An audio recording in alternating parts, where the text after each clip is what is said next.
मित्रों नमस्कार। संत कबीरदास जी एक बहुत बड़े समाज सुधारक भक्त कवि हुए हैं। उन्हीं की एक प्रसिद्ध उक्ति है, पाथर पूजे हर मिले तो मैं पूजूं पहाड़। कबीरदास जी की प्रसिद्ध उक्ति है।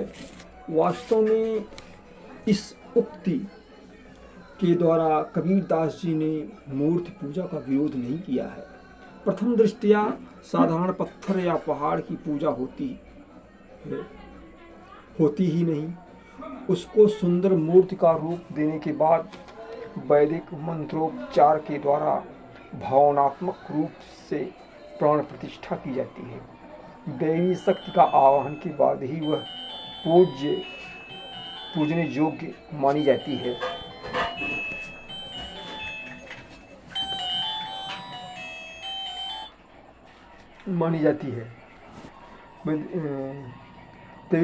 वास्तव में जिस काल में कबीर जी हुए थे, उस समय शुद्ध वैदिक पूजन विधान के अलावा मंदिरों, यज्ञ अनुष्ठानों, अन्यान्य पूजा विधानों में पशुबल इत्यादि का प्रचलन जोरों पर था। समाज में तरह तरह की कुरीतियों से ग्रस्त था। लोग आचरणहीन होते जा रहे थे। पवित्र और शुद्ध आचरण की जगह पाखंड और शास्त्र विरुद्ध आचरण ले लिया था। विभिन्न प्रकार के अशास्त्रीय मतांतर प्रचलित हो गए थे। समाज में वास्तविकता से काफ़ी दूर जा रहा था।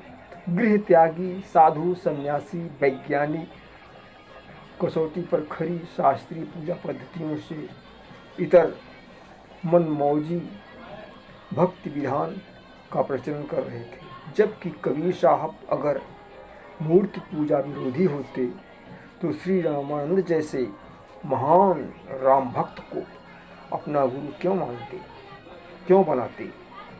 ऐसा नहीं कि उनके ज़माने में और संप्रदायों के अच्छे संत महात्मा नहीं थे।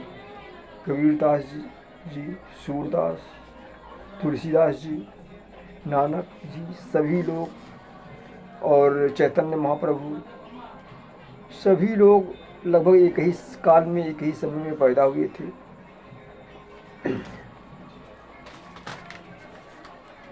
समाज में शुद्ध भक्ति का प्रसार करके समाज में फैले पाखंड और धार्मिक कट्टरवाद का विरोध किया था। धर्म के विरुद्ध रूप को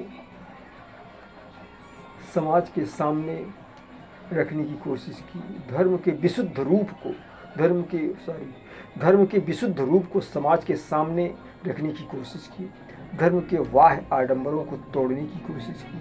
कबीरदास जी एक ईश्वर प्राप्त महात्मा थे और जन्म मरण से मुक्त थे, और ऐसा महापुरुष इस प्रकार का विवादित प्रचार नहीं कर सकता, क्योंकि उसे पता होता है कि इस ब्रह्मांडाधिनायक के लिए कुछ भी असंभव नहीं है। वह तो कहीं से भी प्रकट हो सकता है। नमस्कार मित्रों, अगर मेरा विचार ठीक लगा हो तो मेरे चैनल को सब्सक्राइब, कमेंट और लाइक शेयर ज़रूर करिएगा। धन्यवाद मित्रों, धन्यवाद।